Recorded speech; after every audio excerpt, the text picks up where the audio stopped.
Hello नमस्कार दोस्तों, मैं आपका दोस्त सत्या सिंह आज एक नई कहानी के साथ उपस्थित हुआ। आज की हमारी कहानी बिहार भागलपुर की है। बहुत इंटरेस्टिंग कहानी है। ये कहानी एक पांडे जी की है जिनका नाम है रोहन पांडे, जो बहुत बड़े पॉलिटिशियन हैं। उनकी सब कुछ है उनके पास, क्या नहीं है। ज़मीन है, जायदाद है, पटना हर जगह उनका फ्लैट है और कारोबार है। मगर उनके पास एक चीज़ की कमी है, वो है संतान। उनके पास संतान नहीं है। उनकी पत्नी का नाम है शालिनी। शालिनी की उम्र तकरीबन 50 साल है और रोहन पांडे की उम्र 55 साल है। तो दोस्तों, शालिनी बहुत ही खूबसूरत औरत है, बड़े घर की औरत है। एकदम कटीला बदन है, 5.5 फीट हाइट है, एकदम मस्त दिखती है। मगर उनके पास संतान नहीं है। मगर ये बात वो रोहन पांडे से भी नहीं कह सकती कि तुम एक बार अपनी जांच करा लो। अभी तक हुआ ही नहीं, अब उम्र बीत गई। अब क्या होगा, 50 साल हो गए, 55 साल हो गए। तो क्या होता है दोस्तों, जो शालिनी पांडे बहुत अपसेट रहती है। एक दिन शालिनी पांडे और उनकी एक सहेली बचपन की, जो पटना में रहती है, वो घूमने के लिए उनके पास आई है। तो शालिनी अपनी सारी चीज़ें उसे बताती रहती है, तो उसको बताती है।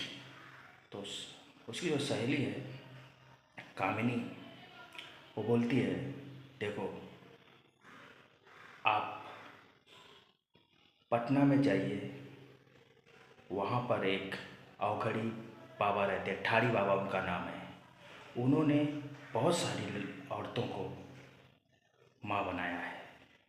ये उनका चमत्कार है, भीड़ लगती है वहाँ पर। यह सुनकर शालिनी चौंक जाती, बोलती क्या बात है। उसके बाद उसे यह बात वो अपने पति को भी बोलती है रात के वक्त की ऐसी ऐसी बात है। पति तो पहले मजाक में लेता है, बोलता है अरे क्या है, ऐसे ऐसा कहीं नहीं होता है। बोला नहीं, वहाँ पर भीड़ लगती है, अगर आपकी इजाज़त हो तो मैं वहाँ पर जाऊँ। पांडे जी क्या करें।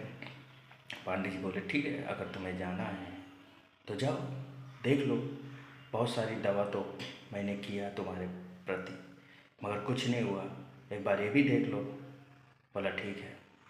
तो शालिनी अपने कामिनी के साथ पटना जाती है ठाड़ी बाबा से मिलने। भीड़ बहुत लगी है, बहुत सारी भीड़ लगी है। जिनकी मनोकामना पूरी होती है, कोई सोना चढ़ा रहा है, कोई चांदी चढ़ा रहा है, कोई फ्रूट। ये ठाड़ी बाबा खाना नहीं खाते हैं, सिर्फ फ्रूट और दूध खाते हैं, बाकी कुछ नहीं। बहुत सारे लोग चढ़ावा चढ़ा जिनकी मनोकामना पूरी हुई। नंबर इनका आता है शालिनी का। बाबा देखता है, चौंक जाता है। 50 साल की औरत जो लगती नहीं 50 साल की, लगती है कि 30 साल की है। इतनी कटीला बदन, खाते पीते घर की, एकदम मस्त, पूरा एकदम जोश से भरी हुई। बाबा बोलता है, बाबा के सामने शालिनी बोलती है, बाबा जी मुझे कोई संतान नहीं है। बाबा जी को पता चल जाए। बोला कोई बात नहीं बेटी, तुम्हें संतान की प्राप्ति होगी, ये बाबा का वचन है, मगर तुम्हें मेरे बताए गए रास्ते पे चलना होगा। बोला बाबा जी मैं चलूँगी। तुम मंगलवार के दिन मेरे पास आओ, वो भी रात के 12 बजे, अकेले, लाल कलर की साड़ी पहन के। चौंक जाती, बोले ये क्या बाबा जी बोल रहे हैं। लेकिन वो मजबूर है, उसको संतान चाहिए। बोला ठीक है बाबा जी मैं करूँगी, बाबा जी मैं करूँगी। मंगलवार का दिन आता है और सच धज के पति को बिना बताए, पति तो क्या नाम है, लखनऊ गया है किसी बड़े पॉलिटिशियन से मिलने यहाँ पर आती है। 12 बजे वक्त है।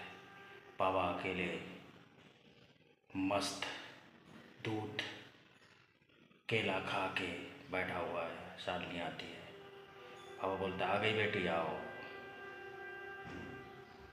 बाबा एक वाइट कलर की एक दवा रखता है, उसमें पता नहीं क्या मिलाता है।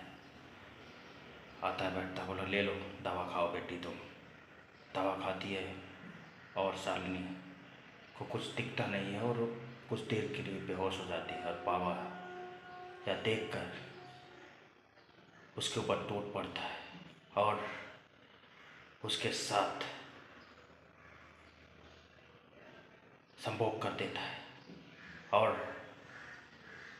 जब 10-15 मिनट के बाद उसकी आंखें खुलती है तो देखती है इधर उधर, थोड़ा थकी थकी महसूस करती। बोला क्या हुआ मेरे साथ? मैं बाबा जी होश में? कुछ नहीं बेटी, तुम्हें दवा का कमाल है। मैं तुमको ऐसी दवा दी है जिससे तुम 7 मंगलवार मेरे पास आना और तुम माँ बन जाओगी डेफिनेटली। तो एक मंगलवार हो गया। ऐसे ऐसे करते 7 मंगलवार तक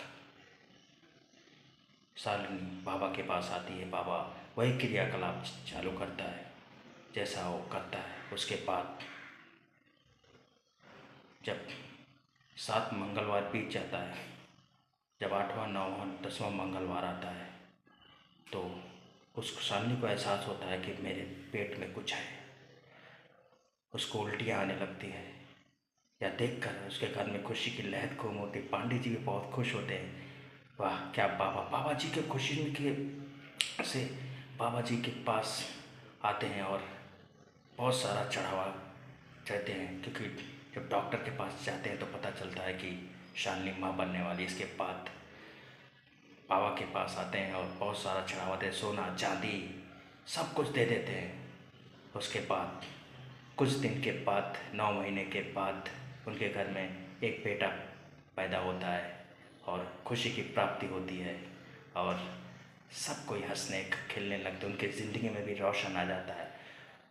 तो ये थी कहानी दोस्तों भागलपुर की। अगर आपको अच्छी लगी तो मेरे चैनल को लाइक कीजिए, शेयर कीजिए और सब्सक्राइब कीजिए। तब तक के लिए लव यू, बाय बाय।